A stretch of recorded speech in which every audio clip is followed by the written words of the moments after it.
The following program deals with a controversial subject. The theories expressed are not the only possible interpretation. The viewer is invited to make a judgment based on all available information.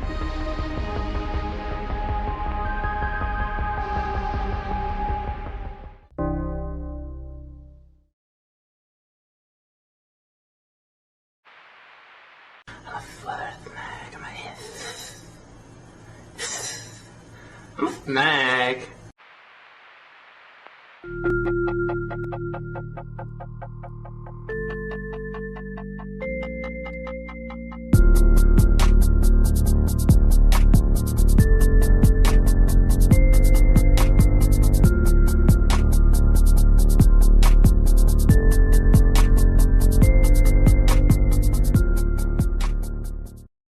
Welcome to another Friday night, ladies and gentlemen. That means another House of Stein Hot 10 list and another House of Stein Hot 10 show right here on the House of Stein Network as we're watching the final two innings of the game tonight. Where are we at? All right. One out, man on second, up by two. Keep me updated, chat. This is important. We need this win. What's going on, Jeff? Are you going to go to a game? Dude, it's $1,000 for the worst seat. Oh You should my. just try to sneak in. That's what I used to do at Duck games. Yeah, I wish you could still do that after all the craziness that happened. Yeah, you the know, terrorist just- shit, yeah, it's not good. That type of thing is not going to happen. But we're hoping, you guys. We're hoping. We'll keep our fingers crossed. First and second now. Oh no! All right, double play time. Double play time. All right, so the last time the Diamondbacks won the World Series, my dad went to 3 of the games, and his best friend who he went to the games with went to all of them. He even flew to New York for the games, dude. It was crazy. So, oh boy, man, this is rough. Who's winning? Says Reef the Sea Forever. The Diamondbacks are up by 2, but it's the bottom of the 8th, and there's 2 man on for Texas, so they can go ahead with a home run. So we'll see how it plays out, you guys. Chad is saying that me and Richie are both echoing. Oh, hold on here. Check. No, Okay, hold on. check. Am I still echoing? What about Check, now? check. Are they echoing now? Still? Check.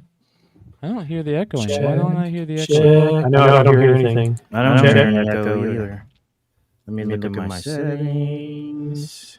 Echo cancellation. Make sure that's on. Yeah, you want that on. It's on. Okay. It's on. Let me check my settings.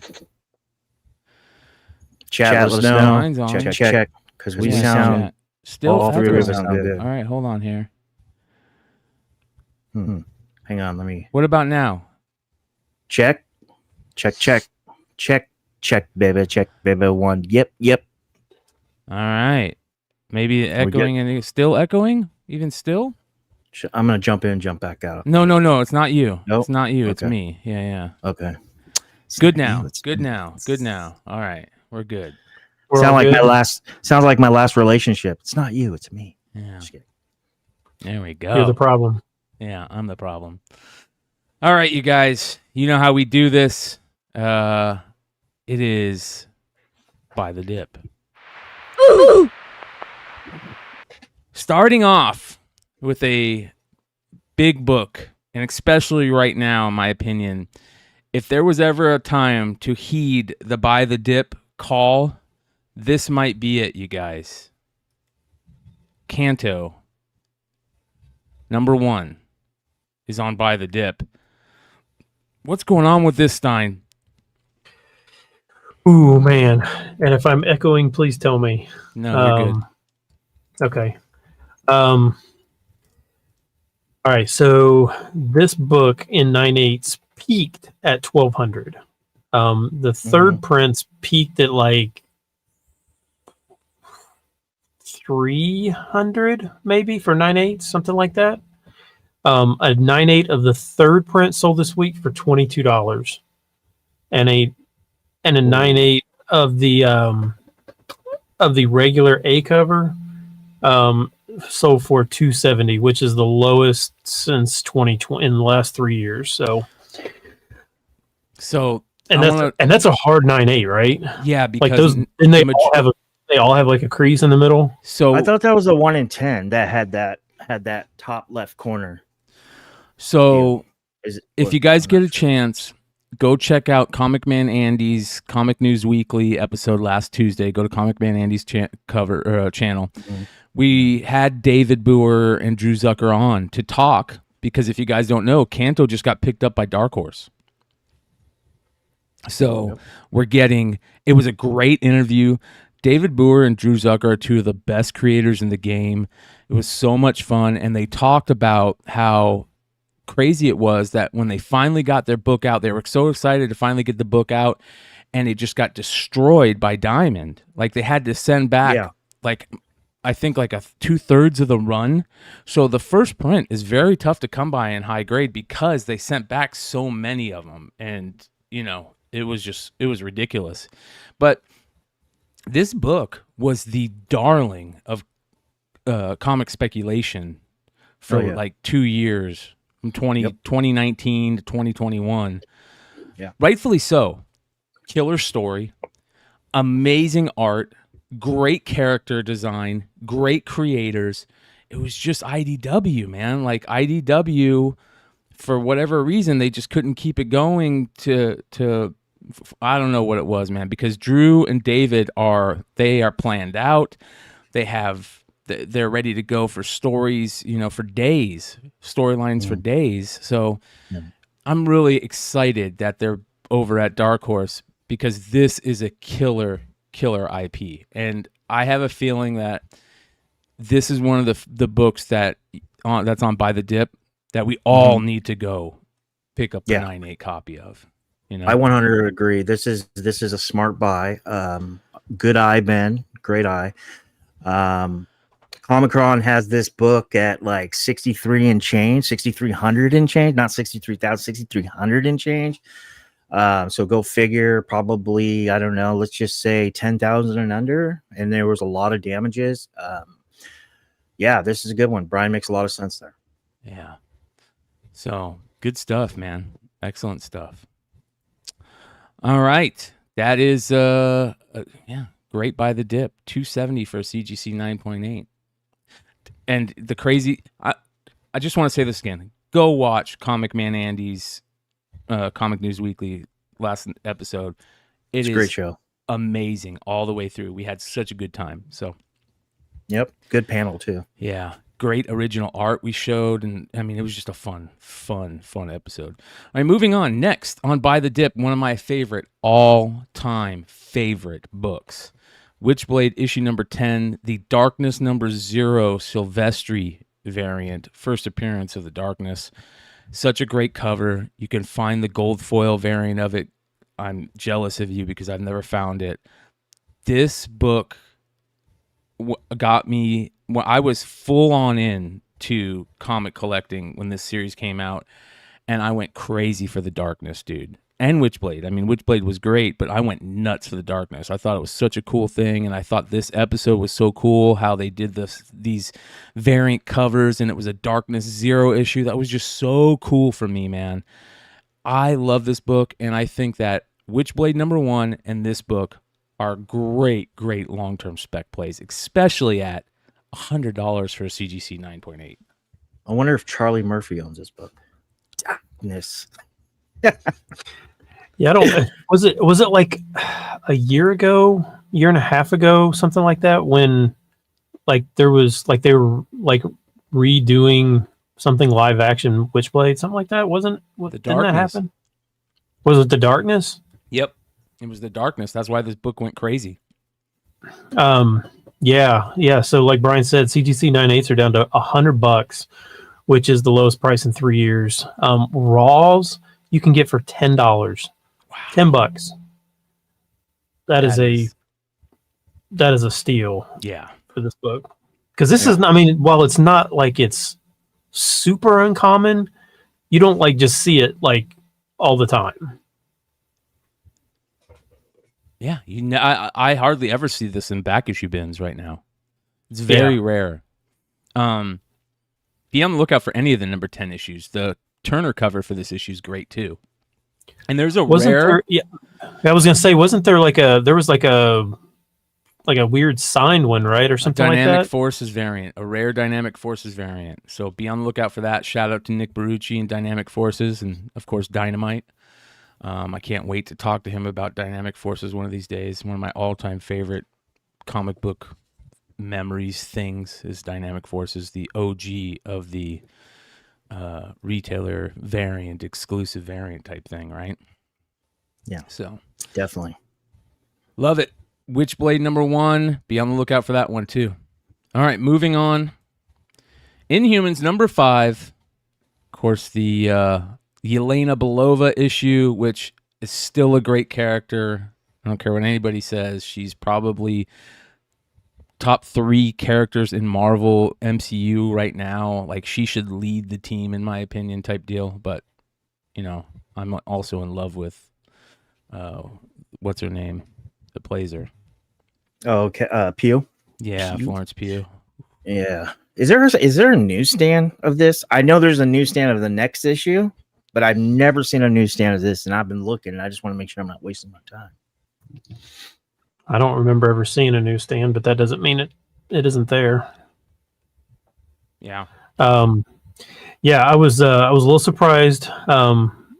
This one basically in 9.8 and 9.6 hit the lowest price ever, like ever. A CGC 9.6 of this sold for $22, which is the lowest ever, and a CGC 9.8 sold for $130, which is the lowest ever. So, Wow. and First, don't. what was that? Sorry. I was just gonna say, don't fall for the Black Widow #1. That is not. If you actually read this issue, my gosh, I was just gonna say, is this first cameo? dear Lord, if anybody can even possibly justify this as a cameo, I don't even know what you're even talking about. Or smoking? Yeah, or smoking. But Yeah. Well, this is another book that, man, Buy the Dip is becoming my favorite segment lately, dude. Like, these are just, there are some great opportunities out there to buy on such a low buy-in. On the low. All right, next on Buy the Dip, Adam, Legend of the Blue Marvel #1. I think that this still has room to drop. I hate to say it because it's one of my favorite spec plays that will probably never happen, but we'll see. yeah, I don't know about you guys. When this thing hit its peak last year, I was thinking, man, that's a crazy. I mean, for those who don't know, this thing peaked. CGC 9.8 of this peaked at $2,500 to $2,600 last year, which is, I mean, it's an insane number. $800 raw. Yeah, I mean, it was so expensive. It is now down to $825 for 9.8. Wow. So, I have a 9.6 CBCS new slab. I've had it up for $600 or best offer for probably, I don't know, a year. I don't even get off or something. So. Yeah, I don't know what 9.6s are at, but when I saw the 9.8s all the way down to $825, which is, like I said, that's a third of what it was a year ago. I think it could go even further. I think it could hit $600, $500. Yeah. Well, what if he shows up on November 6th? Then that's a in game the Marvels. changer. But it won't hit those crazy prices. Listen, those crazy prices are a thing of the long gone past, man. We got to just get those out of our heads, I think. Yeah, but that's true. But I'm on it, and also like MCU burnout is real. Yeah, you're right. It is. But I think one character might be the exception. I think if this guy shows up in live action, look out.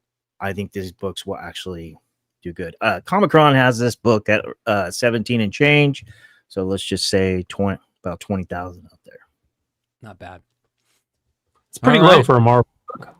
Oh, yeah. #1 issue for sure. Totally agree. All right, 122 watching right now, you guys. Thanks for hanging out with us. Hit that thumbs up button. Subscribe if you're not subscribed. Those two things are free to do, you guys.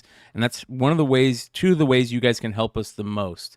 By hitting that thumbs up, subscribing if you're not subscribed, and take a look at all the links in the description for all the other stuff that we got going and all of our friends and stuff like that.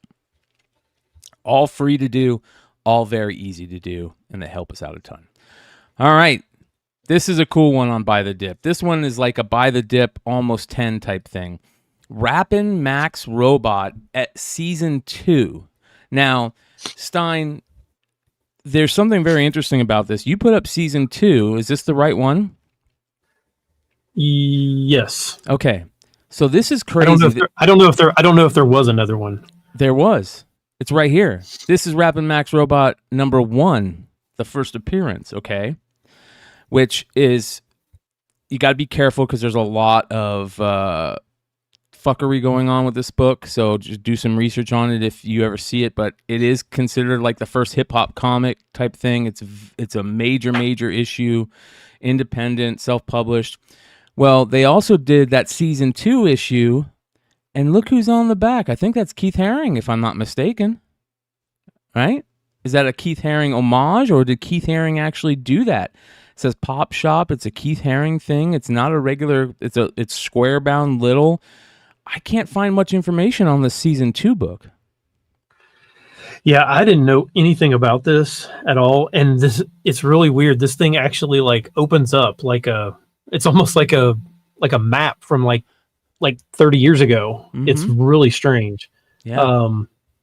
And I don't know how easy these things are to be forged. It looks like you could fake these things pretty easily, but I honestly don't know. Supposedly from the information that I could get, there's only like 250 of these that were made. Last year, this thing sold for $2,000. Wow. 4 months ago, it sold for $400, and this week it sold for $145. So I don't honestly know much about it, but the price drop was so massive from a year ago to 4 months ago to today that I thought it was just interesting to put it on here and talk about it. Yeah, very interesting. I love this type of stuff, man. And remember, you guys, look out go check out the first issue too. Very, very iconic, self-published book that a lot of people don't know about. There's some very interesting information out there about it. Nick at Key Collector calls it the first hip-hop comic book. He says independently published and inspired by the music movement in its early days, written entirely in rhyme. Max Robot is credited for capturing the spirit of East Coast hip-hop's underground purity untouched by commercialism. Supposedly an initial print run of 500 black and white copies, but he says exercise extreme caution if considering a purchase. Reprints and mini posters are identical to the original cover. So be careful on that one. Very, very cool thing, though. All right. Finally on Buy the Dip, another book I feel like it's been on Buy the Dip before. Alias issue number 1 is back down at way crazy prices. Yeah. Yeah, this thing it fell and then it rebounded when I think there was talk of Kristen Ritter coming back or something like that. And so it rebounded. This thing got back up to like $300. It's still a good book. Mm-hmm. This, I would say, probably for almost the past 10 years, this has been a pretty consistent book, like somewhere in that $200 to $250 range for like literally for almost a decade. Yep. It sold this week for $144, which is I found a few outlier sales over the last 10 years that were lower than that. But pretty consistently, this book has never sold for the last decade, has never sold for $144. So it's basically at a decade low price right now. Yeah. For all you guys don't know, this is your first appearance, first cover, and origin of, what's her name? Jessica Jones? Yep. Jessica Jones. But yeah, this book got a bump after that. Actually, there was a couple pictures, but the main post was on IG of her and the actor that plays Hero for Hire Luke Cage in the Netflix series, right after they did the whole Netflix's canon deal and they signed, you know what I mean? Remember that post? I think it was what, a year ago, maybe a year and a half ago. Yeah. And then this book went up again. It got that bump, and then all of a sudden, boom, downward trajectory. Yep. Yeah, crazy, weird stuff, as Johnny Carson used to say. I love this book. Weird stuff. Yeah, I still think it's a great. I still think it's a great book. It's a great cover. It's a cool character. Yeah, I don't see and $144 for a 9.8. That, like I said, for the last decade, you have not been able to find it cheaper than that. So great series all around. Totally. There's like really sick David Mack covers. There's a retcon on the Purple Man in this great character. Yeah. And I just think that, like Brian says, it's a great series, and this is a good buy. Good eye, Ben. That is Buy the Dip, ladies and gentlemen. Let's get into we have a full episode of Buy the Dip on my channel every Monday. We did one last Monday. We review Ben's picks, Ben list, and then we go into me and Aaron's picks. So we do like a full 10 or what have you. And instead of doing 2 honorable mentions, I do 2 cheap spec plays. So make sure to go check out Richie's channel. You can find the correct link below in the description. So moving on to the Almost 10.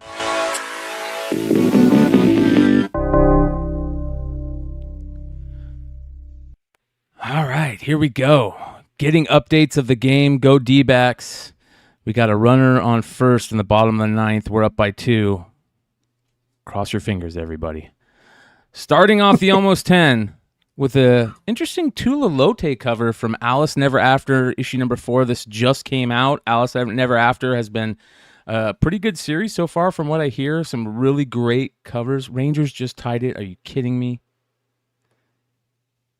Did they do Oh my gosh. They did?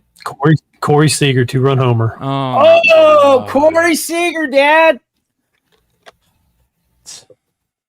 I want Arizona to win, but I love Corey Seager. Man, that hurts. All right, I'm turning this off. We're turning that off. Don't tell me anymore. Damn it. You'll be all right. They're too fast. All right. Moving on back to the Almost 10. The Tula Lotte Alice Never After black and white variant right here.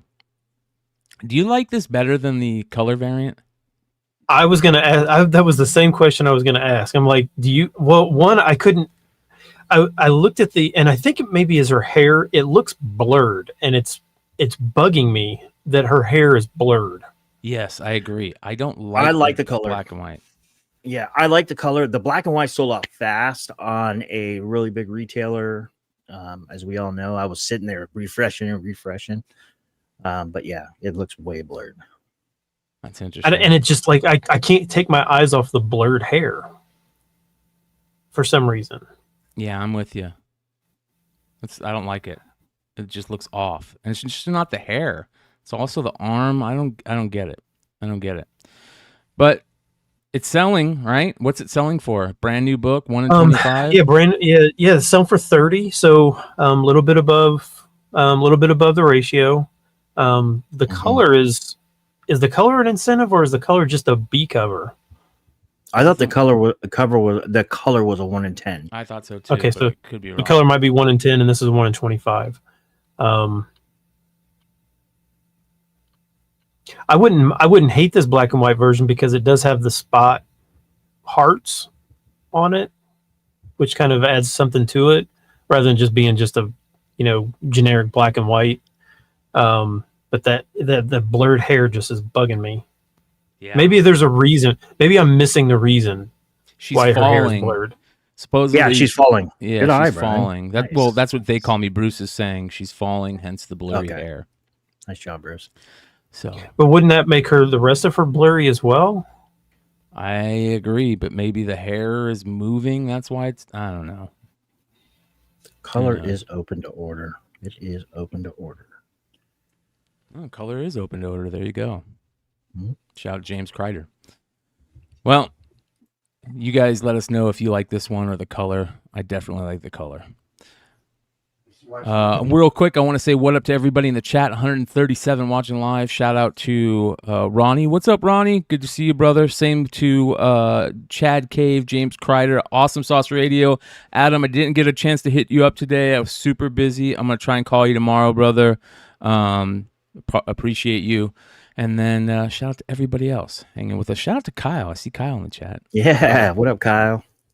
Kyle needs to start hanging out on Saturday nights on Modern Comic Mayhem. All right, here we go. Next on the Almost 10. This is a cool one. Return to the Amalgam Age of Comics, the Marvel Comics Collection trade paperback. If you remember, Amalgam was back when they merged a DC character and a Marvel character, and they called it the Amalgam Universe. And they had all these crazy new characters. Spider-Boy, Dark Claw was the main one I remember so much of. And this is, they both put out books. This is just the Marvel books. There is a DC one of this also. And I don't know if it sells as much as the Marvel one. Did you check that out? I didn't check that out. I was just shocked at how much this thing. Now I don't know how hard this has got to be thick, right? It's a trade paper. This is probably like, yeah. So this is like 300 pages or something like that. Something silly. Is it a graphic novel? Is it the full blown volume? Let me take a look. I think here. I think so. So the fact that CGC even grades this was kind of surprising. Yeah. Because it's got to be super thick. 160 pages. 160 pages. Yeah. It came out in 97. 97. Interesting. But I mean, this is probably what cover price on this was probably what, like $25 maybe? Probably $30? 20 or $29. Yeah. Yeah. $30. Yeah. Yeah. A CGC 9.8 of this. And I'm surprised that there is a graded copy, but a CGC 9.8 of this sold for $375. Wow. This week. Rare trade paperback, it sounds like. It's making me want to take some of these trades that I have up here and grade them. Like I feel like I almost just want to now. Yeah. Does CGC do that, Ben? Yeah, this was a CGC 9.8. Okay. Pretty cool. Those trade paperbacks, that's cool that they're grading trade paperbacks. I did not know that they did that. So, all right, next on the Almost 10. This was a big book. We talked about this book on the Market Report. I saw Cover Price even did a little special on this book. A really rare Masters of the Universe promo that sold for a lot of money. A lot of people don't know about this book. I didn't know much about it. I had to have Big Leg fill me in on what was going on here. This is a book that Big Leg, this is like a Masters of the Universe grail, and Big Leg doesn't even have this book. It was a mini comic, right? So it's small, and it was given away at the Children Affected by AIDS Foundation Dream Halloween charity event in 2002. Supposedly whatever they had left over were also available as a mail order from MV Creations, who was putting out all those Masters of the Universe books at the time, and a lot of those super rare Masters of the Universe books come from that MV Creations publisher. So, very, very rare book. And it was graded, right? It was a CGC? Yeah, 9.8. Yeah, so for $8.10. Yeah. Wow. That's crazy. Again, though, we've talked about this probably for the last several months. In this way, way, way down market. I mean, where you're seeing, Kanto sell for $270 and Inhumans sell for $130. A book like this sells for $8.10. Every once in a while, those rare ones are going to be the these ones that... These rare books, man, these are the ones that are... These rarer books are... They're not seeing that huge dip at all. Yeah. I agree. Because they're rare books. That's exactly. Martian Comic Hunter said it the best. Rarity is key. So, all right. Moving on. Next on the Almost 10, another interesting book. Big, issue number 1 from Dark Horse. They didn't put anything else after this, right? There was only one issue of this, I believe. One issue. I didn't even know this comic existed. I had no idea. I didn't know They did a movie adaptation of of the movie. I had no idea. For anybody that's a millennial, I'm sorry you didn't get to enjoy Big. You know, way back before Tom Hanks was even Forrest Gump. But this was a really cool movie.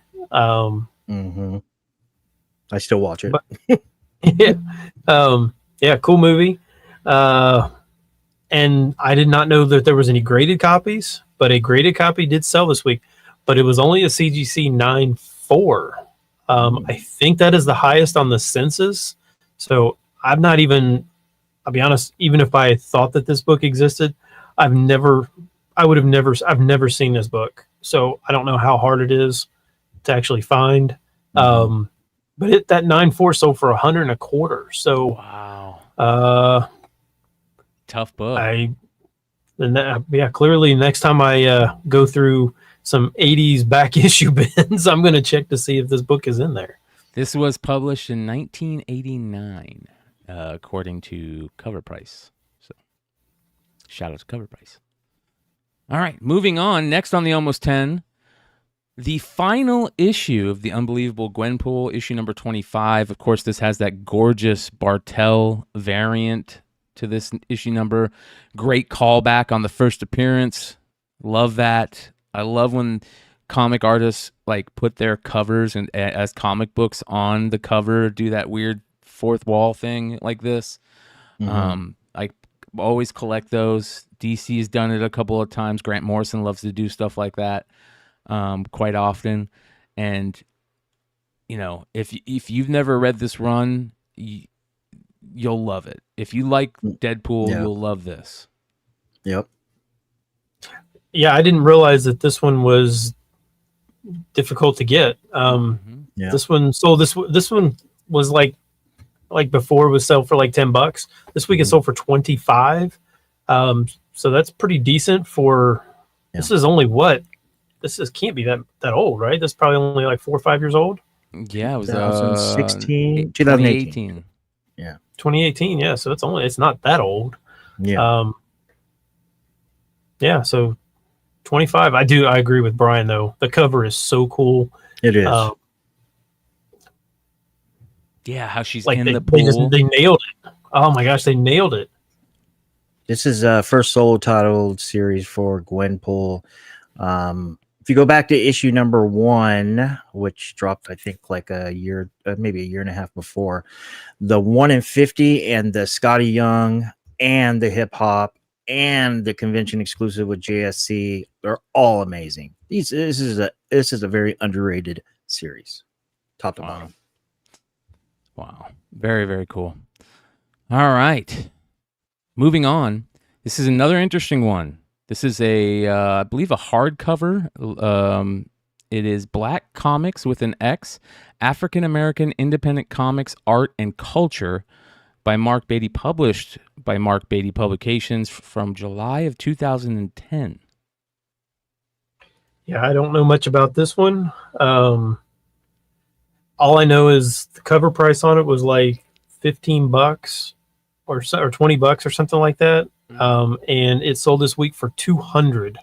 So it says here, the immense popularity of comics and graphic novels cannot be ignored. But in the light of the comics boom that has taken place over the last 10 years, the artists, writers, and publishers that make up the vibrant African American independent comics community have remained relatively unknown until now. Black Comics brings together an unprecedented collection of largely unheard of and undeniably masterful comics art, while also framing the work of these men and women in a broader historical and cultural context. So there you go. Very interesting. It says here that The cross-section of comics genres represented includes manga, superheroes, humor, history, science fiction, and fantasy. So, there you go. Wow. It's pretty interesting. How much you say it sold for? 200. Yeah. They have a couple of these on Amazon, and they want $250 a piece for them. Really? Yeah. Wow. Yeah. So they're not that far off on Amazon, which is shocking because most of the time they're like 17 times what the actual price is. Yeah. Yeah. You Tim can find some Walker good deals. prices. Yeah, seriously. You can find some good deals though. I found a couple really good deals. I found a let's see, Marvel Premiere 15. It was like the guy said it was near mint minus, but ended up being like a 75. I found that for like $100, $120. I found a first Red Guardian right after the San Diego Comic-Con 2019 announcements for like $70 when it was going crazy and it was high grade. So you can find good deals. You just got to look. I used to get UF4s polybag there on Amazon all the time, and they're always the cheapest. But now the only person that sells them is Cyberspace, and he's going off market prices. But yeah, you guys make a lot of sense. Amazon is whew.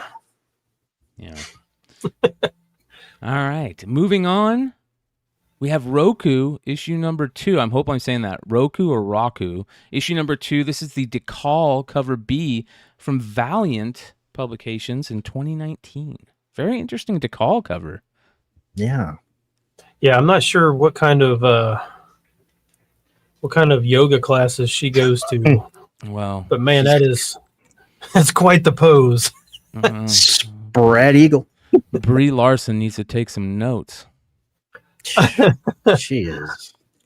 Yeah, I wasn't sure what this book exactly was. I literally have no idea what this book is about.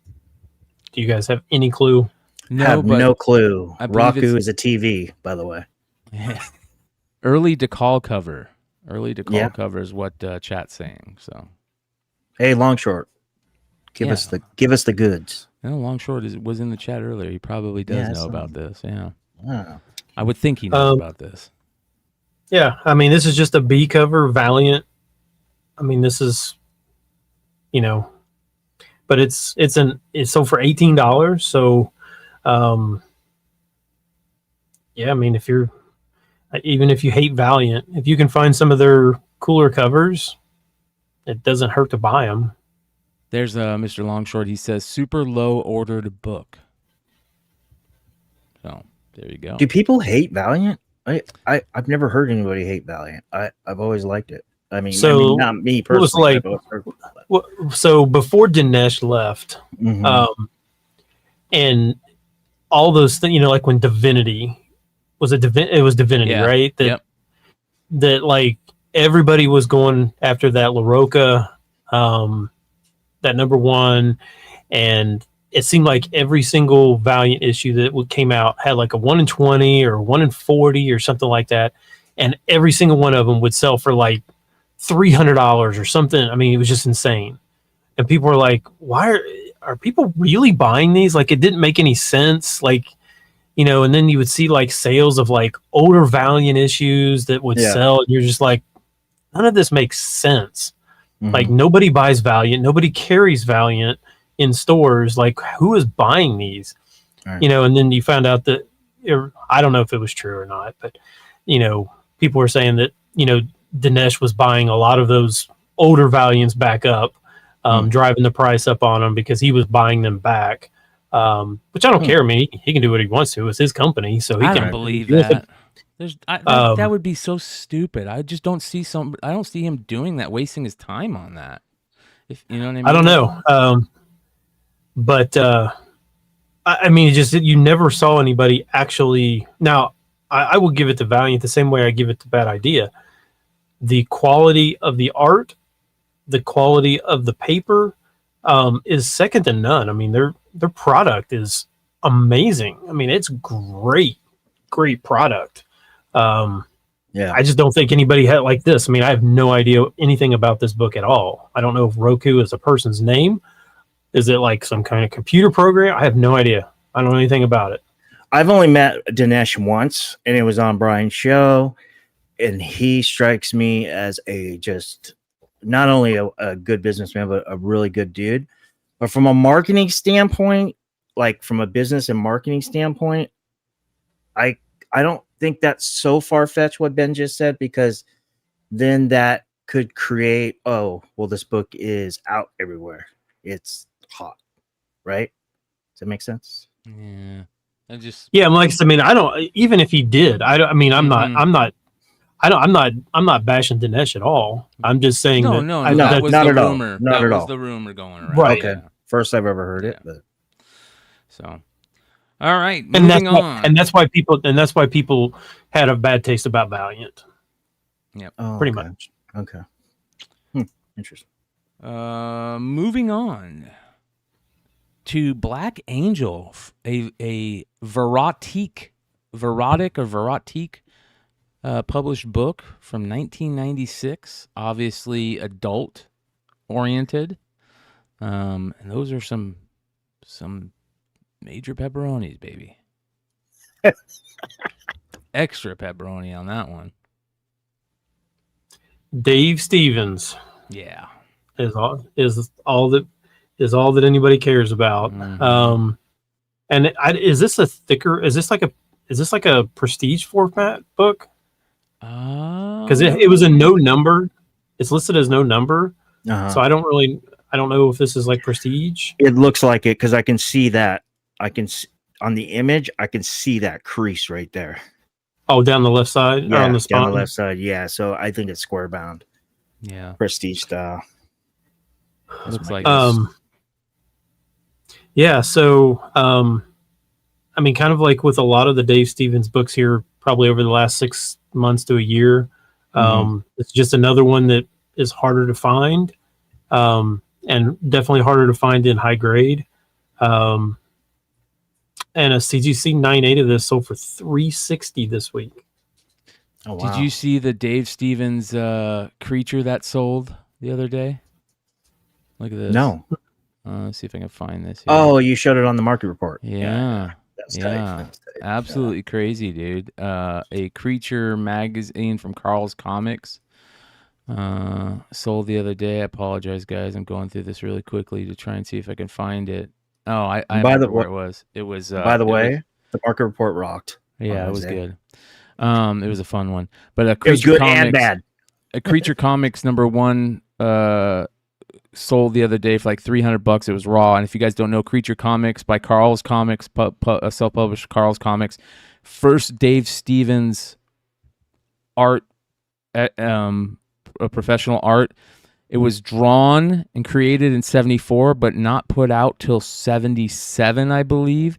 So it's like the Jenny Frison book, where Voltron is considered her first published work, but it's the second drawn. Whereas the Hack Slash was drawn first, but there was a delay, so it didn't get put out. So yeah, Creature. I'm on the lookout for one of the creatures. Shout out to fucking Rad, who said he had a couple of them in his PC, and one of these days I'm gonna try and get one of those from him.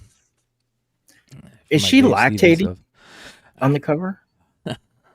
Because it's not cold outside. She's on fire. It's fire. That's what I'm telling you, pepperonis, bro. I don't know why I didn't even notice until I just now that was a Nazi symbol behind her. What? Yeah, I didn't even notice that. Oh, I didn't even notice that either. Never even noticed that. Yeah. Damn. Well, it's kind of like Indiana Jones, man. That super hot lady, and you know, there we go. So. Oh, wow. Yeah. Very interesting. Very interesting. How much is this selling for? $360 for a 9.8. Wow. Not bad. Not bad. I'm loving it. I'm loving Dave Stevens getting, his due. Even in a down market, he should be getting his due. So. I don't have enough Dave Stevens. I need to get some more. None of us have enough Dave Stevens. All right, moving on. Next on the Almost 10, another great book. I love these Armory Wars issues, especially the Evil Inc. ones. This is a rare one. This one's not talked about very much. This is the second stage Turbine Armory Wars second stage Turbine Blade issue number 2, the black and white Tony Moore variant. I don't know much about this. I don't know if it was like a ratio or what. I couldn't find much information on it. But very, very cool book. Very, very cool band. Very, very cool artist, cover artist. And tough to find. Shit. Yeah, I didn't know anything about this book at all either. But it sold for 110 this week. And I'm not sure how hard this thing is to actually find. It's very hard to find, man. Very hard to find. Cover Price doesn't even have this listed under the variants. So, oh, really? Yeah. Yep. These Armory Wars books, Second Stage Turbine Blade, Armory Wars, they have a volume 2, a volume 3. There's a trade paperback for Good Apollo, I believe. There's hardcover issues, omnibuses that sell well. All these Coheed and Cambria books sell really well, and some of them are super, super rare.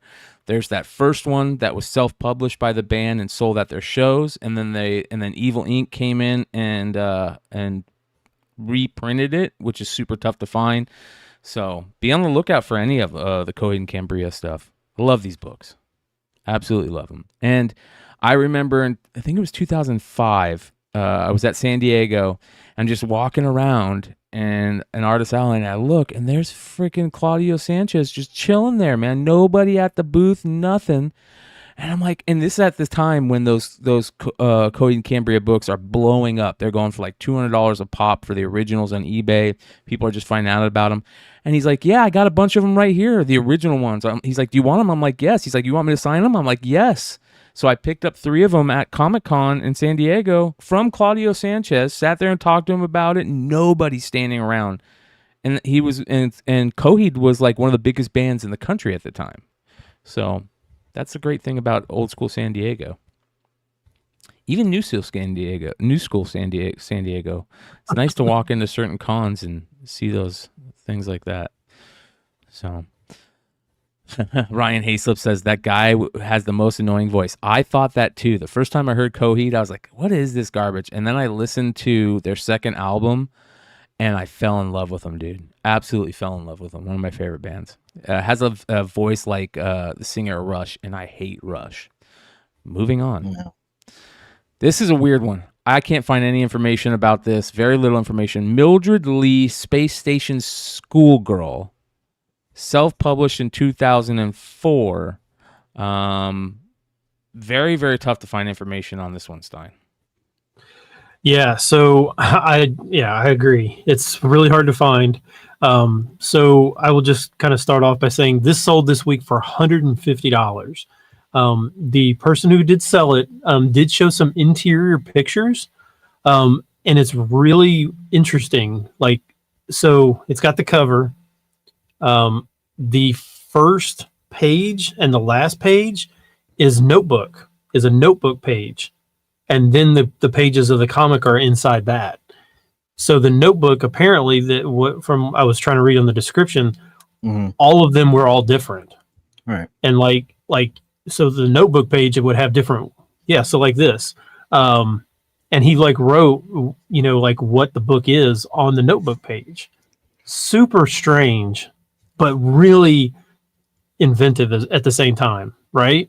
Like Yes. that's very, very cool to look at. It says, Mildred Lee was done in late 2003, early 2004 in my sketchbook. It was done primarily for fun with no scripting or pencils, just a pen and a lot of whiteout. It says, please write if you have, and he scratches that out. And he says, thanks, John Pham, www.epoxypress.com, soon to be sublife.com. And there's on that notebook page, like you said, Stein. So it's so cool. I mean, it's such a cool book. Yeah. Cool idea. Very, very cool idea. I like that, man. So like that. kudos to that guy. Hey, let me give you a shout out. Shout out to Brody's Bizarre Playground, Brody Pate. and his brothers are one of my best friends and been a long time my boss as well. But longtime friends, kids, they're really into Funko Pops, but they do something really, really cool. Them and their dad and their stepmom, they travel around the U.S. and they go to cons everywhere. I believe it's 5 kids, and then Jim and his wife. It's amazing. So shout out to them. Thank you for watching. Appreciate it. Yeah, that is super cool, man. Very, very cool. All right, moving on.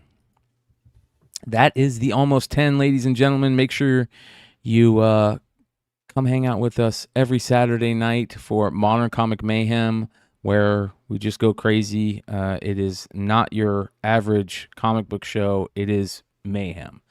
And if you don't like crude humor, adult vernacular, and comedy, you're not going to like Modern Comic Mayhem, but I know you all love that type of stuff because you come every Saturday. Come hang out with us on Beyond Wednesdays every Saturday.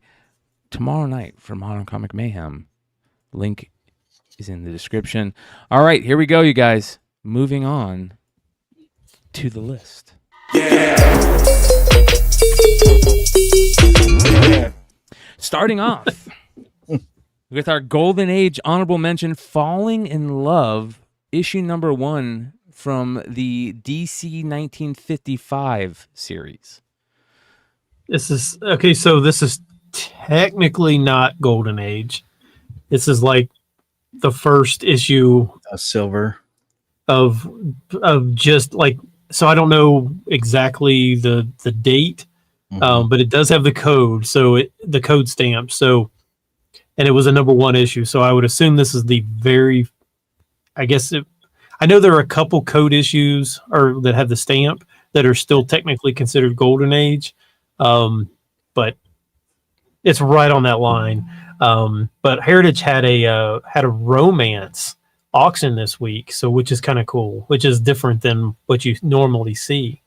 And I don't think I've ever seen this book before. I thought initially I was like, is she like a I couldn't tell, because I'm thinking like in the 50s, like some of the nurses wore like those things around their heads, but like kind of like the Amish wear. But Amish don't really wear yellow, so I was trying to figure out what exactly she was wearing here. But why don't they wear yellow? Looks like a flight attendant, right?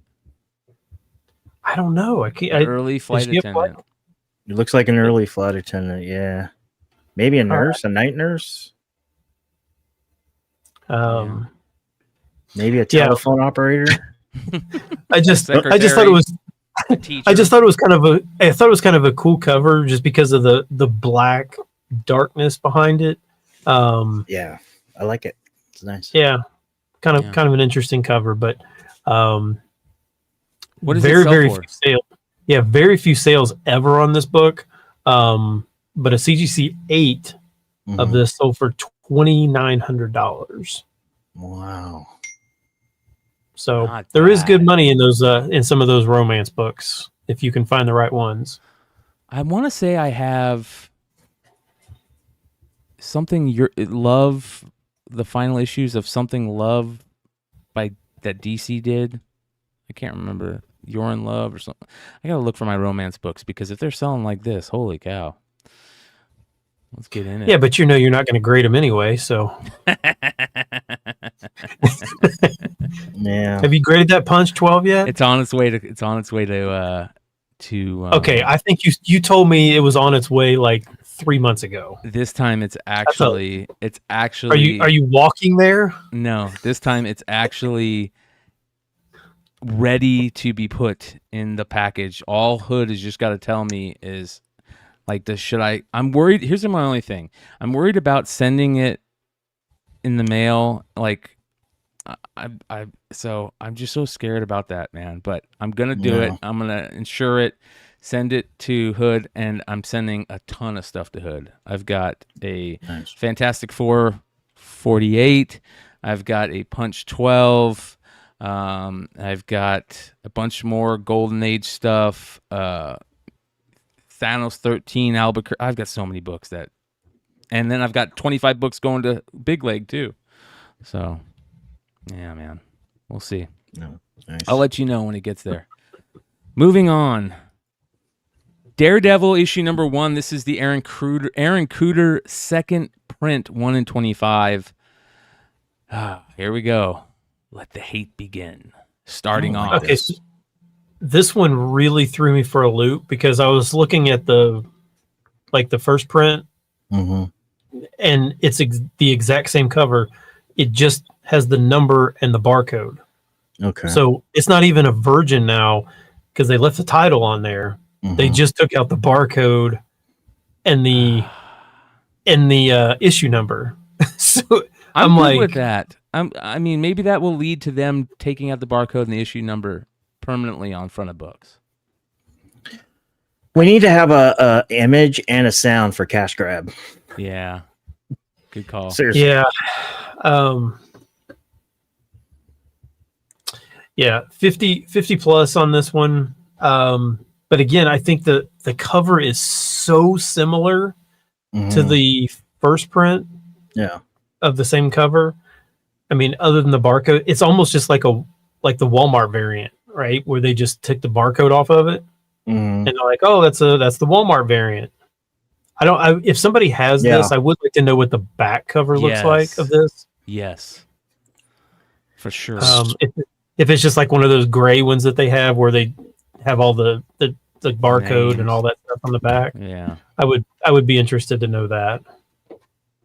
Yeah. All right, check this out. So you remember this variant, this DC Adam, Black Adam Endless Winter Special with the gnarly Black Adam cardstock? Remember the page punchers? Yeah. Well, remember when the regular one came out and it was hot and all that stuff? Well, this is the same kind of deal. So this is a reprint, but it's the actual cover, but it has no barcode. It's like the like you were talking about the Walmart stuff. Oh, okay. I took one out. Because I just wanted to just feel it and see it, and they were not doing anything on the secondary. They're still like $9, and it's just no barcode. It's like just like you were saying. So. Wow. All right. What's this selling for? 50 plus, very, very few sales, but very few of these are even available. So, hard to put a dollar on this one as far as are people actually buying this right now or not. It's hard to tell because there's just so few of them for sale. Yeah. Do you guys like this? Here's what I like about it. I like the fact that they realize that the trade adds design value to this cover. That's what I like about it. Okay. I don't like it. Okay. I'm not a fan of it. I like the buildings in the background. I like how detailed the one on the left is. I appreciate that. Okay. And I appreciate the fact that they left the trade in because it helps the design of the whole cover. Especially how it's like worded, like how it's all. Yeah. Yeah. Good point. For some reason, the building on the right reminds me of a plaid shirt that my dad wore back in the 80s. Great point. It does look like a freaking plaid shirt. You should put a couple more windows in there like you did on the one on the left. So, yeah.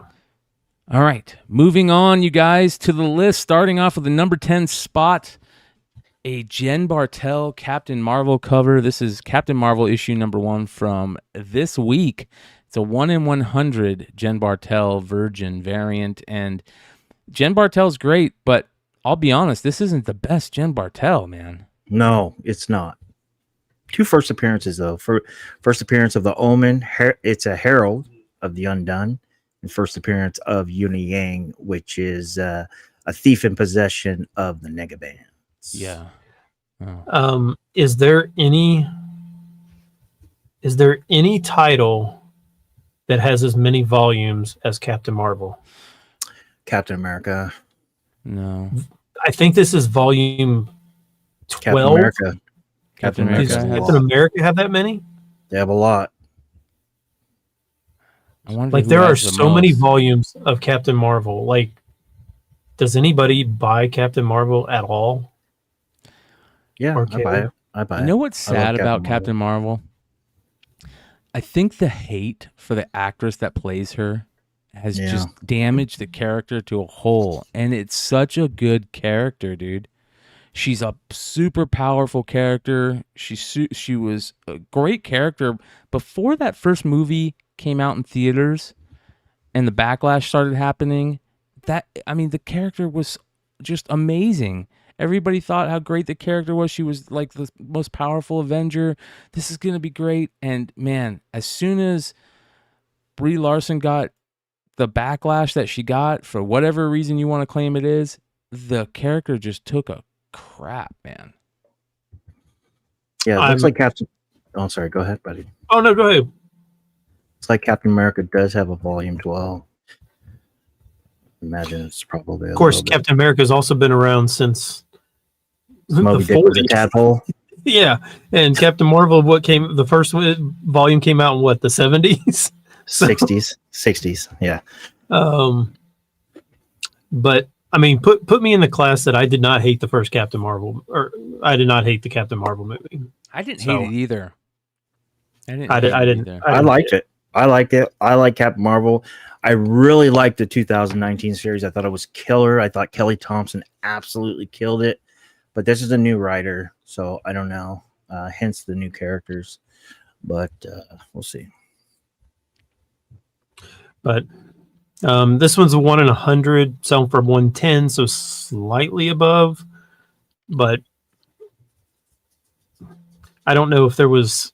I forgot to check to see if there was any store variants for this. I wouldn't think that even if there was, that there wouldn't be too many for a Captain Marvel title. Well, I could tell you this one. The 2019 series that Kelly Thompson wrote.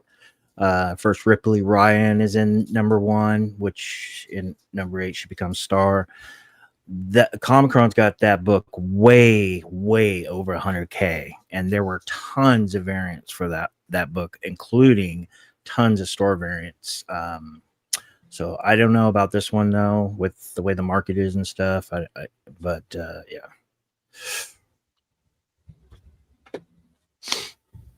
Oh well, we'll see what happens with the new movie. Whether Brie is going to stick around, because that new movie tanks. I don't know how much longer she's going to be around. Yeah, my expectations for the movie are way low, very very low. Yeah. Well, I mean, Miss Marvel's is not going to be. I mean, she's a mutant now, and so who would take the moniker? Monica Rambeau.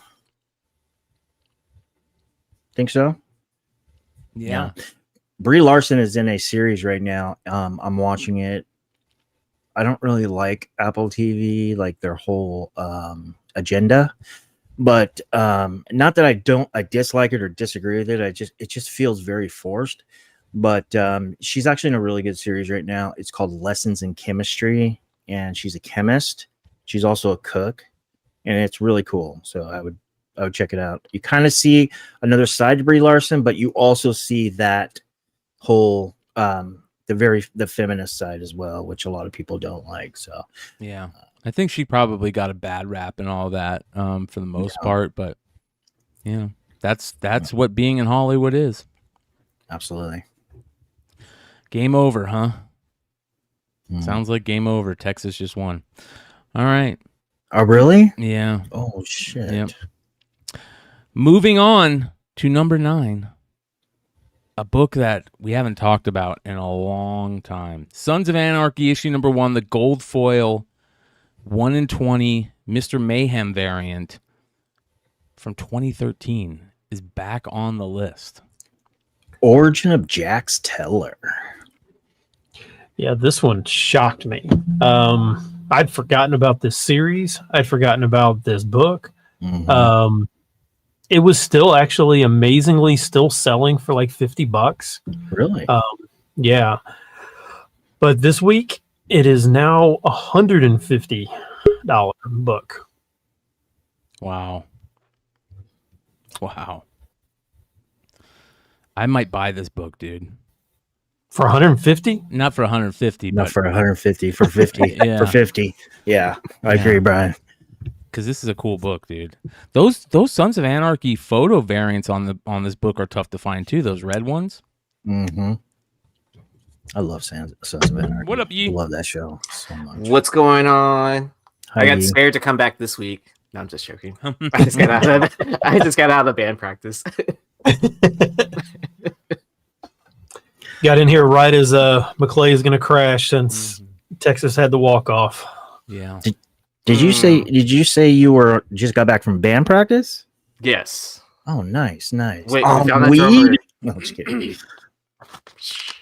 You found a drummer? We did. Oh, congrats, bro. Happy Yeah. for you. Very nice. Why did you think this book is hot again all of a sudden? No idea. Is there a new show clue. that's coming out? Does anybody know? Like a spinoff? Paging economics and comics. Billy, where you at? Like, what is this? What's going on with this book to make this book blow up all of a sudden? I would love to Don't they know. make appearances at cons and stuff like that? I don't know. The Mayan series I heard is pretty good. Rain and Three says he's watching the series right now and he loves it. So that's been around for a while. Yeah, it has. Yeah. So, all right. Moving on to number 8 this week.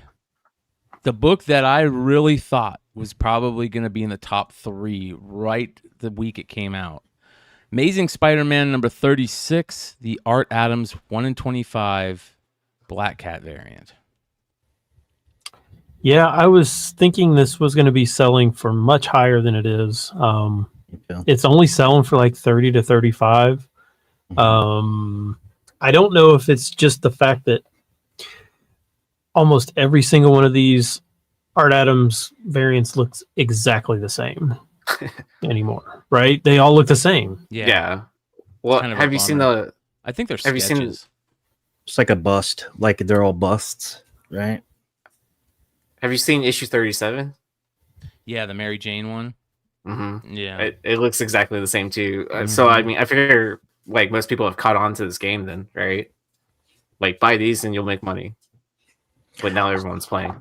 So is the new character Repossessor? Is that him on cover A with the wings?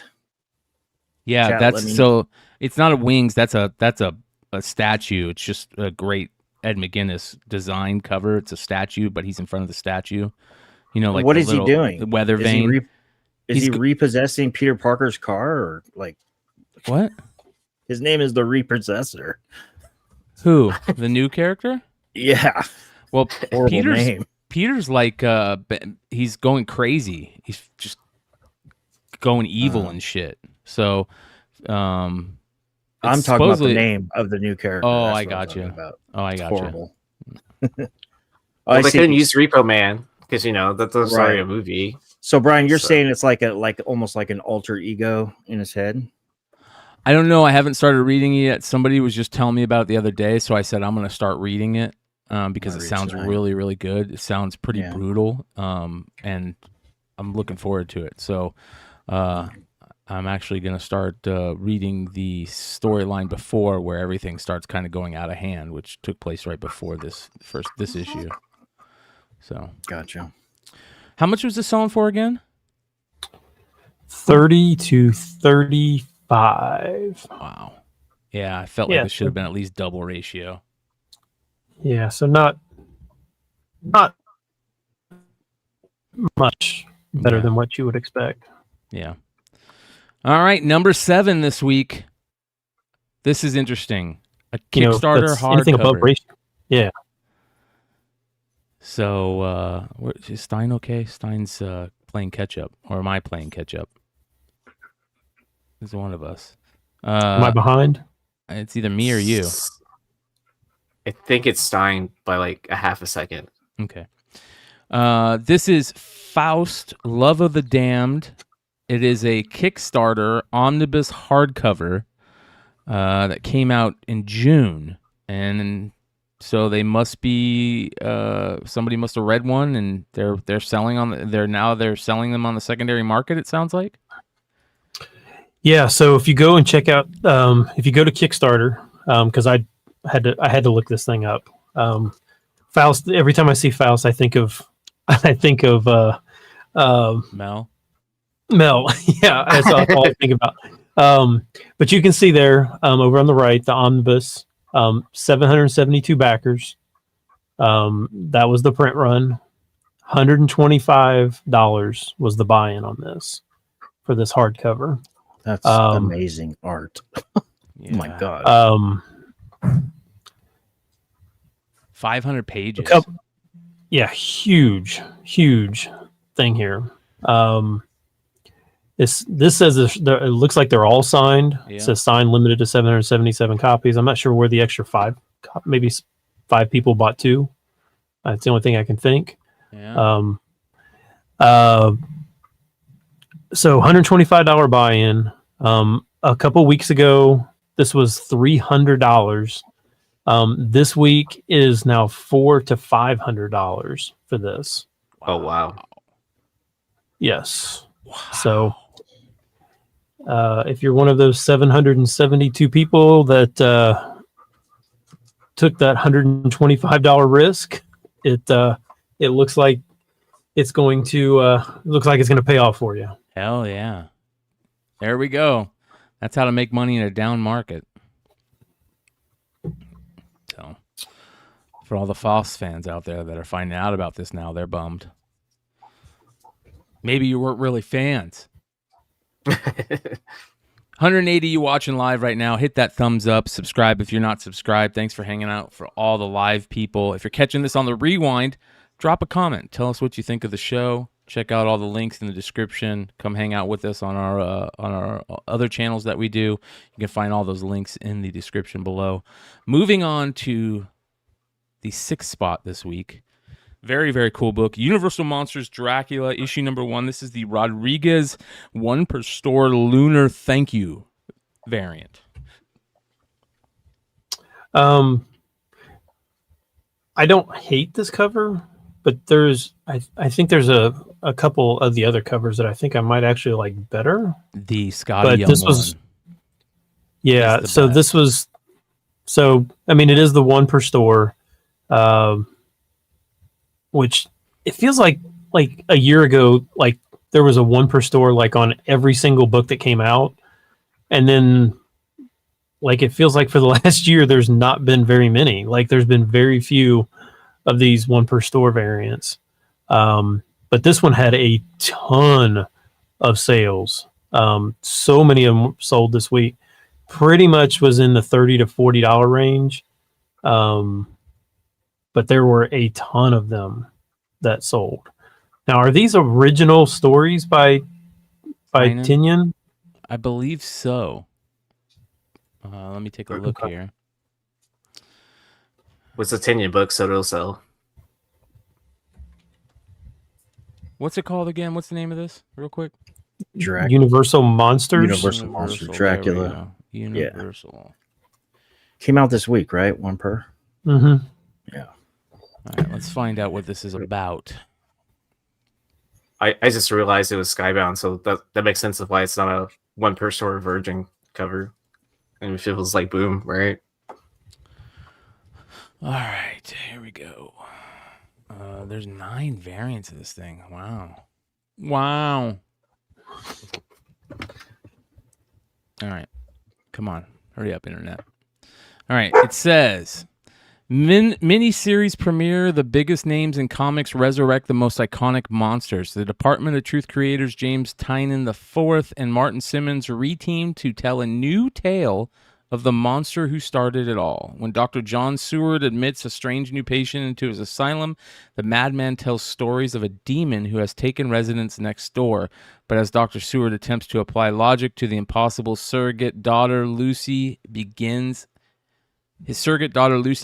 to fall under the spell of the twisted Count Dracula. And there are some killer covers that are coming up in this series. I'll just say that. Be on the lookout. The Scotty Young one is really nice for this, too. Did you guys see that? Pull it up. And it looks like several people in the chat are saying that it's just his retelling of the Dracula story. Oh, so that's a bummer. Yeah, I really like the Scotty Young one on this. Does he at least put his own little twist on it? It's a You good mean question. Tanya? Or Tiny, Jungle? yeah. Probably. I would assume so. I mean, because he's all about that like conspiracy theory stuff, occultist stuff. It seems like Yeah. so. I feel like he'll do a decent job with this, or it's right up his alley, I should say. I like the Scotty Young. That's tight. It reminds me of his old work. Yeah, Or like, yeah. good call. All right, halfway through, you guys. 194 you watching. Hit that thumbs up. Let's try and get to 150 thumbs up if we can. That means not all you have to hit thumbs up. Just 150 of you. And I think you can do it. Let's get to the number 5 spot this week. Void Rivals, issue number 5. The J. Lee 1 in 50, and it is a killer cover. This would have been okay in a Virgin variant for me because this is badass looking, dude. Yeah, it feels like the Void Rivals takes away from what you're looking at on this one. You should put that at the bottom, maybe. Or just really small. Why can't you just do it like DC does? I really like the way DC actually does it with where they keep the stuff on there. They just make the title really small. Like, why can't you just... Oh, the minimal trade dress. Yeah. I mean, just keep it on there, but just make it small. You don't have to do that. Yeah, 1 in 50, selling for 60 to 75. Man, I really need to read some of this stuff that's out. I still have not even. It's been so long since I've been to an LCS that, I mean, it's probably been 2 months since I've been to a store. So that's because you're saving up for San Diego when we all go there. I am going to go to San Diego next year. Nice. Assuming I can get tickets, but you'll get tickets. We'll get you tickets. Yeah. We need to put in for press passes too. Yep. Hell yeah. But if you get press passes, don't you get shut out of some of the some of the exclusives? Or exclusives. Yeah, but we'll be able to figure that out. You know what I mean? Yeah. I've never been to a big con like that, so it'd be a really big deal for me. Yeah, I've never been to San Diego, so I'm ready to go. Let's I keep telling everybody we need to start looking at Airbnb right now. Might as well just pull the trigger on one. So, let's go. I'm down. How much is this selling for? 60 to 75 for 1 in 50 Skybound Void Rivals. Probably a ton of these out there. That's pretty good. So, all right, moving on. At number 4, Dazzler issue number 1 is back on the list. All the craziness. Is the director tweet, right? Yeah, man. I mean, if he was wanting to stoke a fire, I mean, that's I guess that's the way to do it. I think her first appearance is so expensive now that now everybody's just going. Now this, I sometimes hate trying to spend money on books that I know were basically $5 or less for like 2 decades. Like, it's really hard for me to be like, oh yeah, I'm going to go now spend $250 on a 9/8 of this. That seems preposterous to me because I'm like, if I just didn't want it for 20 years for $5, why would I spend $250 on it now? I'd rather spend $114 on a 9/8 Alias 1. Right. Blue Green and Tony Fix says, who will Travis Kelce play in the MCU? Super Pro? That is perfect. That would be so cool to have a quick little cameo in Deadpool where Travis Kelce is playing Super Pro and he gets just murdered in the most crazy, insane way. He's a good actor too. Have you seen his recent commercials? He's amazing. He's such a natural. Oh, I hope so. See, and when I see him in all these commercials, like those commercials were filmed like a long time ago. Mm-hmm. Like, it seems real fishy to me. The whole thing seems like a big promotion, big troll job to me. Mm-hmm. But with Swift, the whole Swifty thing. too. Yeah, something just seems like it just seems off.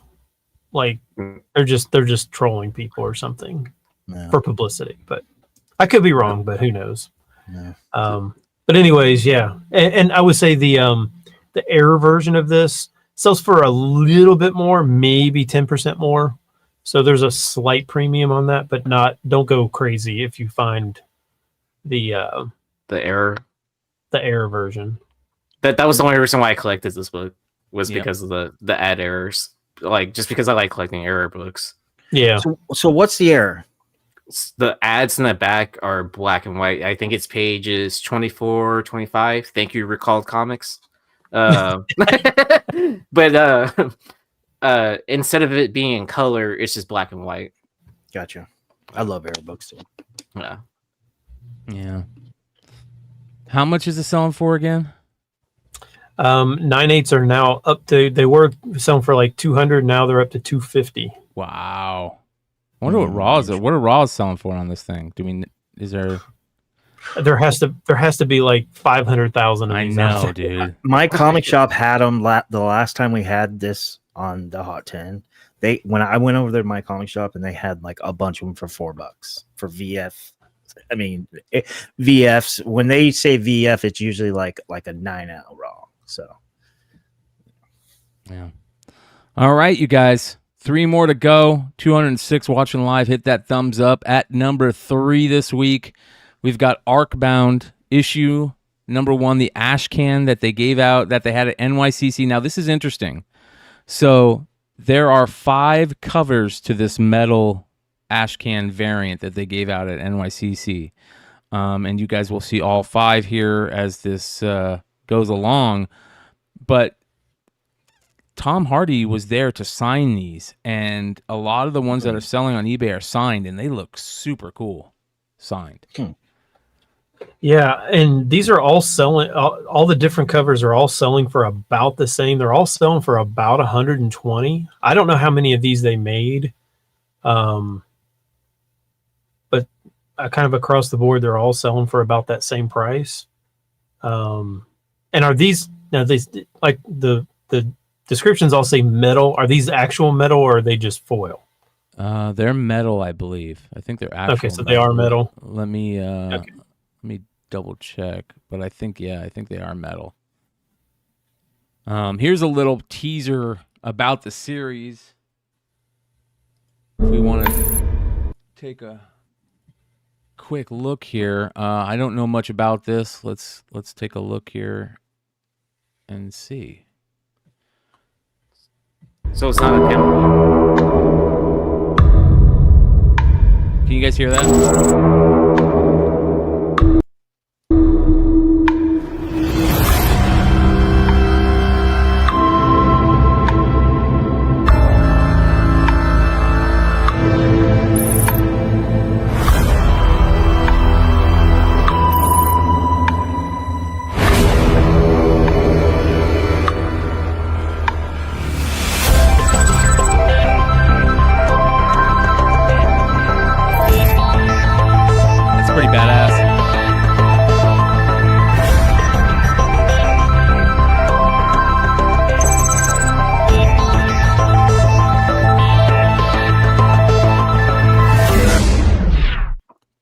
Okay. Music, dude. Am I the only one who that little thing gave me no clue as to what that book is about? Yeah, none. I lost interest halfway through watching it. It kind of brought me back to Attila. A little bit, yeah. The music was killer in it. Yeah. Wait, were these panel books or anything like that, or did you just go to the booth like on a certain day to get a certain cover? I think they were panel books, but I could be wrong. Okay. I could be wrong. Yeah, I think they were panel books. Not real sure. That seems to be like the only thing that ever sticks at these cons now, right? Are panel books? Yeah, because they're rare. They're less made, right? No. Yeah, they are ash cans. Well, I figured less people go to those exactly those panels or know that like, hey, at this panel they're giving away something, or they're giving away a comic. So it honestly might just be the play, right? Just to like even find out, hey, what's this publisher doing in the next year? Is it interesting or is it the same old, same old? Yeah. Well, we'll find out. We'll keep an eye on it. Tom Hardy signing books at New York Comic Con is a cool thing, in my opinion. So, after the panel, they were available at the booth for signatures, says Edwin Aguilar. So, appreciate that, Edwin.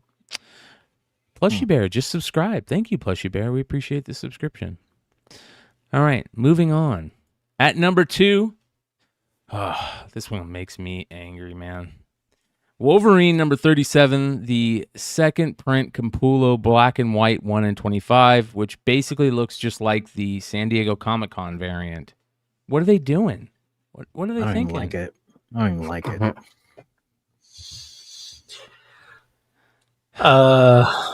No words. $70. $70.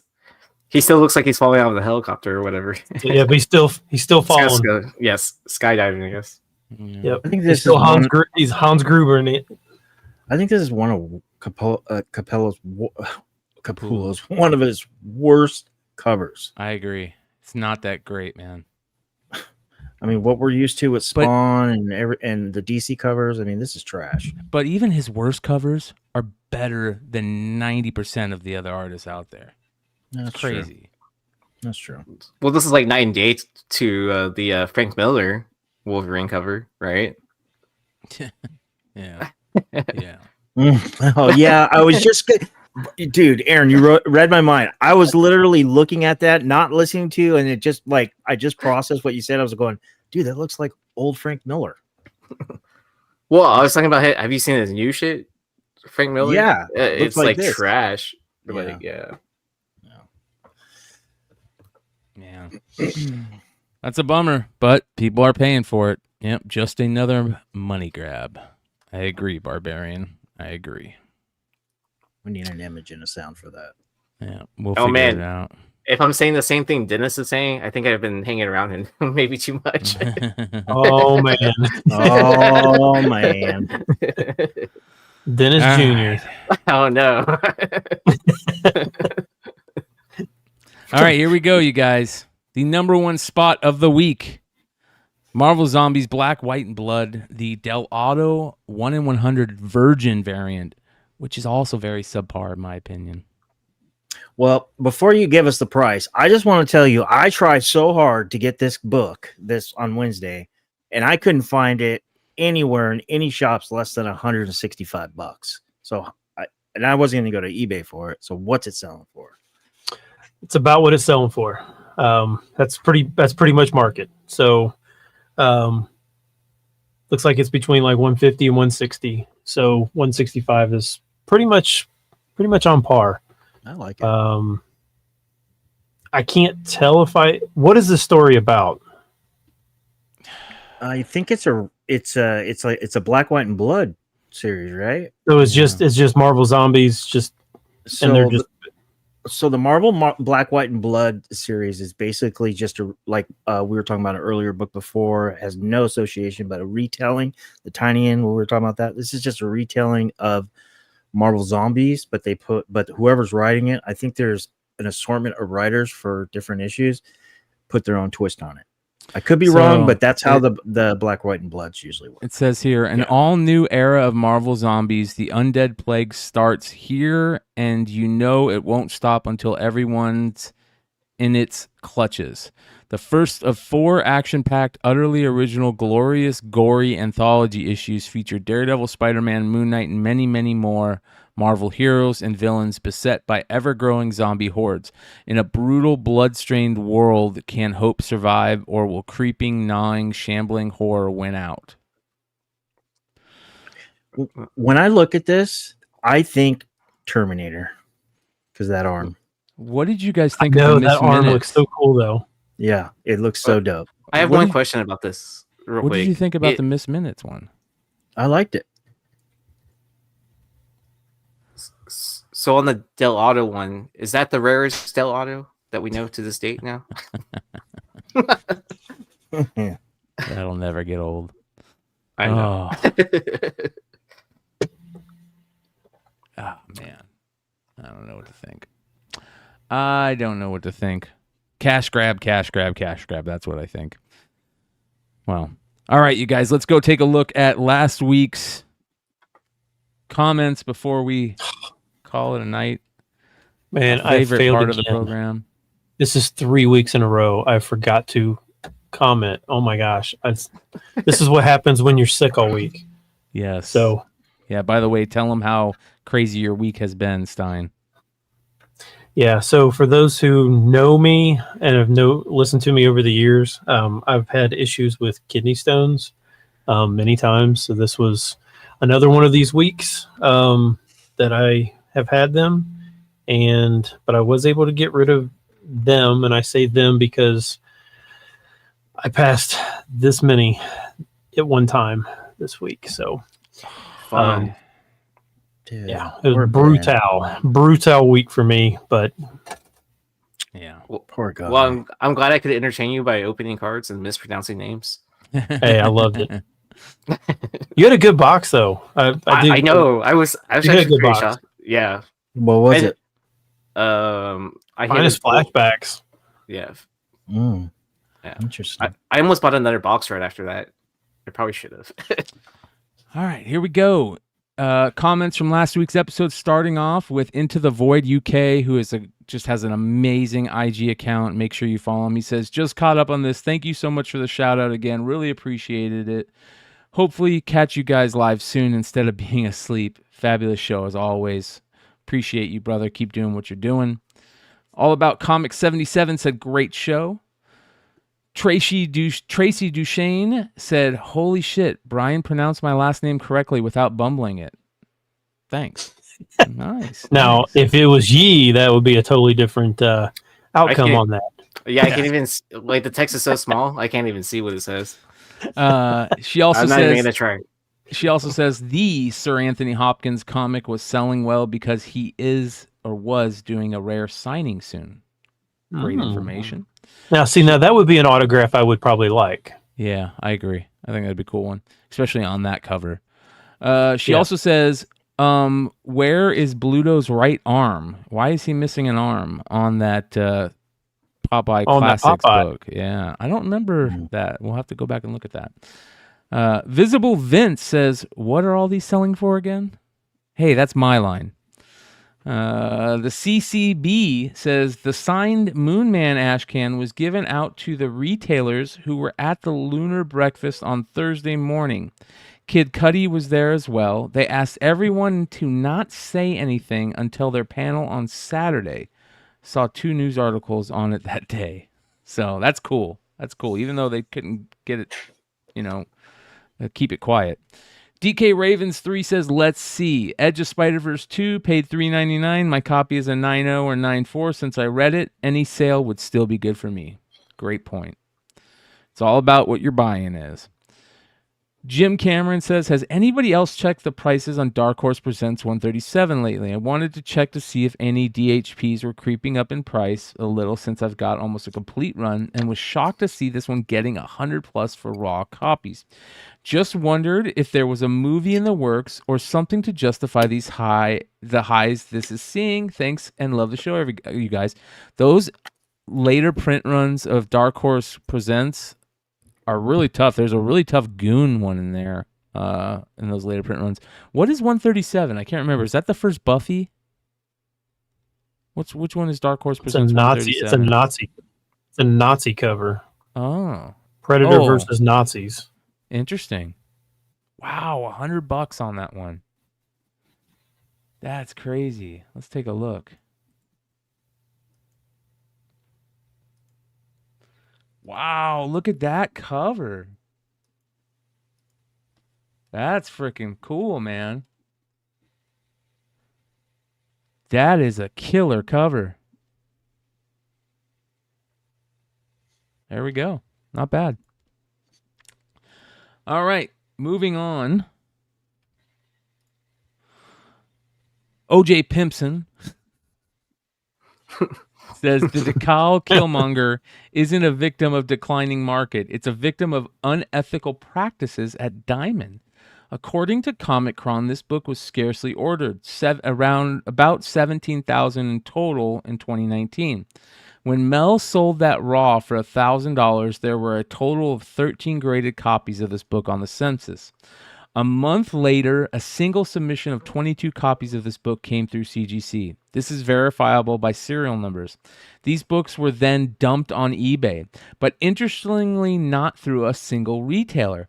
Bry's Comics, Comic Book Empire, and a few other eBay sellers all sold copies of Killmonger 2 from this single submission. Over the last 18 months, batches of this book would come through CGC between 15 to 20 copies at a time, the last of which was this August. 19 copies were submitted in a single order, so today there are 88 copies on the census. It's impossible for a book with 17,000 in sales across 3,000 comic book shops to have actually qualified for 88 copies of the 1-in-25 ratio. People think they are buying a super rare book only for some diamond scumbag to effectively destroy a big part of this book's collectability. It was a certified ghost. Be careful collecting rare modern books. They print a lot more than they sell, and they always seem to get out. To anybody talking shit about Yee, if you don't like Yee, we don't like you.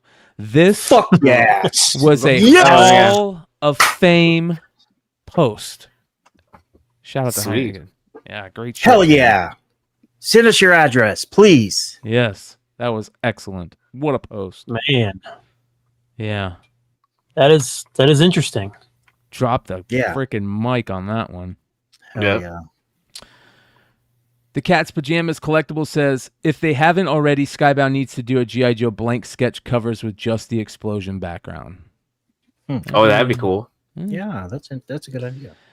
David Posner says, I'm disappointed in the cover art for the Duke Ashcan. I'm really stoked about the reboot. I hope it's all done well and taken seriously. I agree, David. I was agree. not a fan of the cover art on that one. Funhouse says, love the show. It was fire, in his own little emoji language. And I can read that language. I'm versed in it. Nice. Shout out to Mike. You're feeling it? Yeah.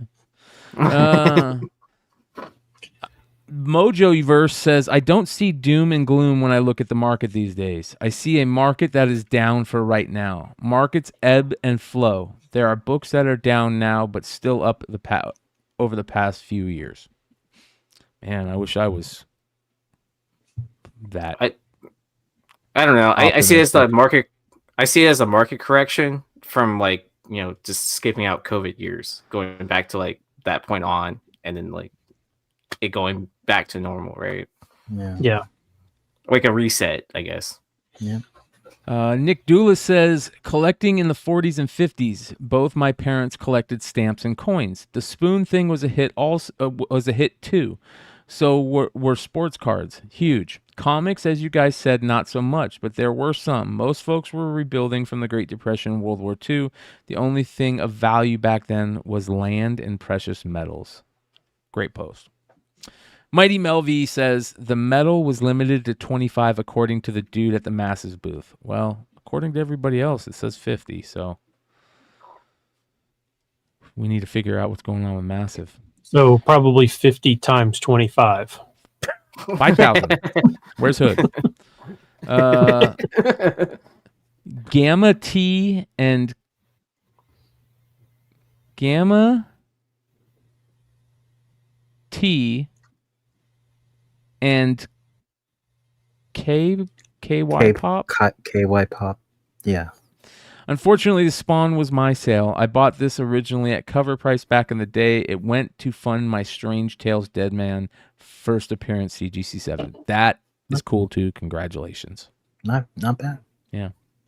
Yep. Sell keys to buy keys. And speaking of that, help me find my keys. says, it's hard to pinpoint the exact cause of the market's downward trend. Since 2020, there was so much new money and demand pumped into the hobby, whether that be from the MCU hype, new collectors, investors, stimulus checks, etc.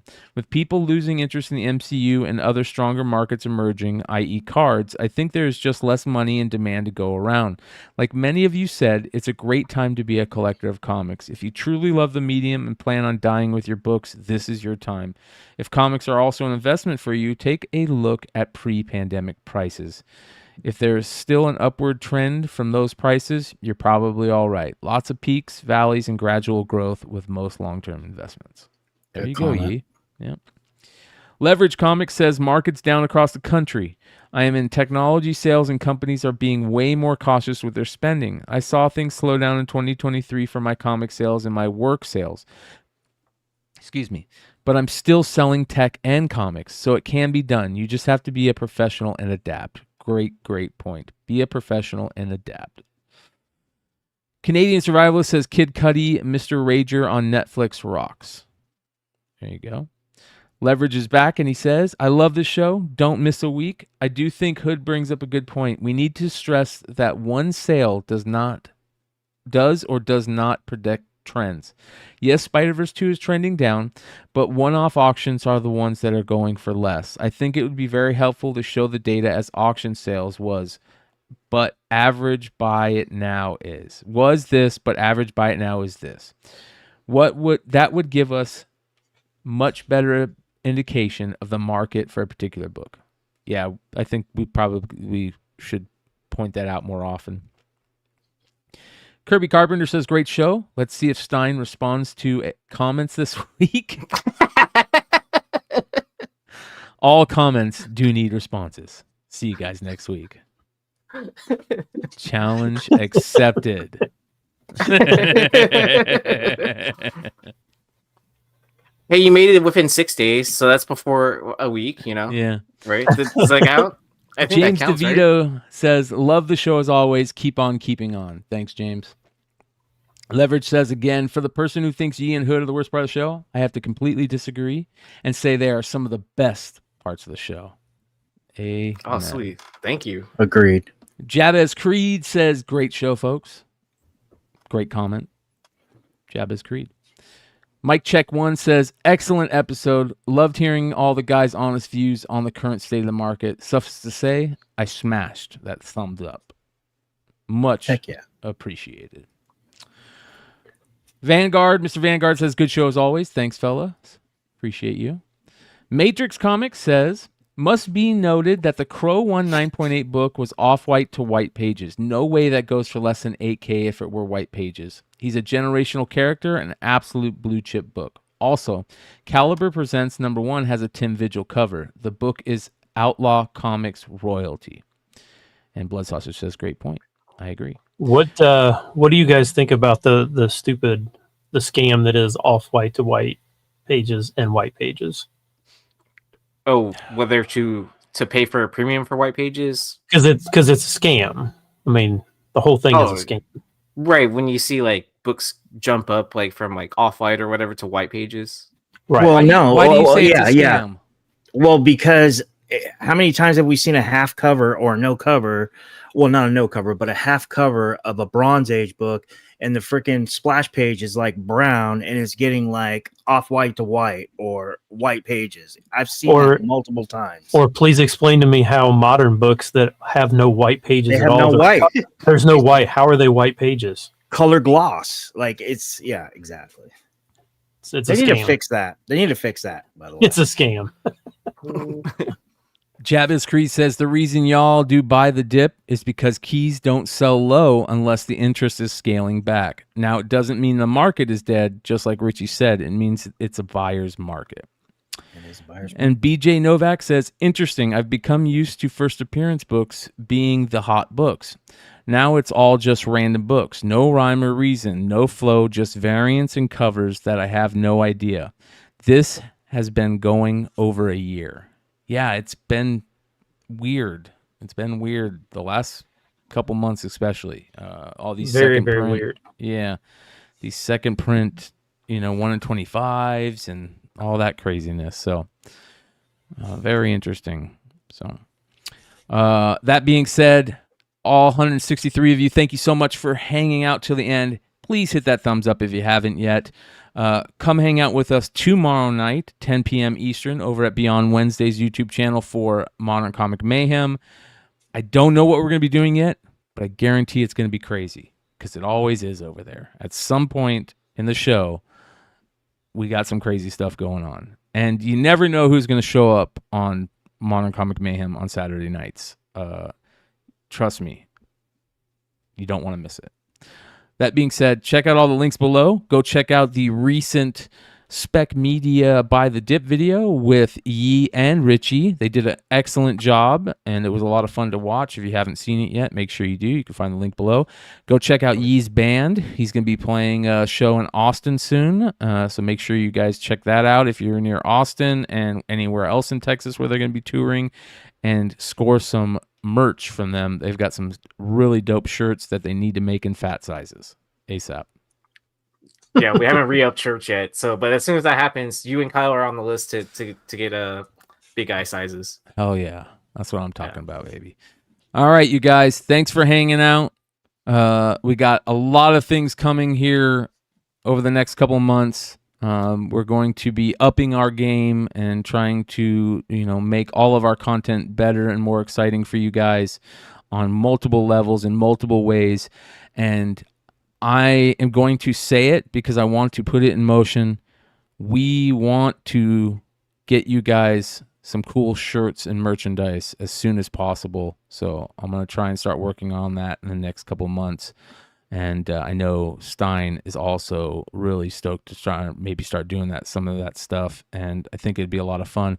We just need to find a really good t-shirt printer that can print custom quality stuff. I don't want to go to Teespring and only be able to put the image right in the middle of the t-shirt. I want to do cool stuff, like put images on sleeves and on the inside bottom, and put like numbers and all kinds of cool stuff I want to do. If you guys know of, or if you're a t-shirt printer that can help us, do that, hit us up. We want to do that. And we want some help, and we'll, if everything works out great, we will plug the hell out of your business and hopefully get you some more business for more content creators. That being said, we'll see you soon. Go D-backs. Game 2 this weekend. Adios.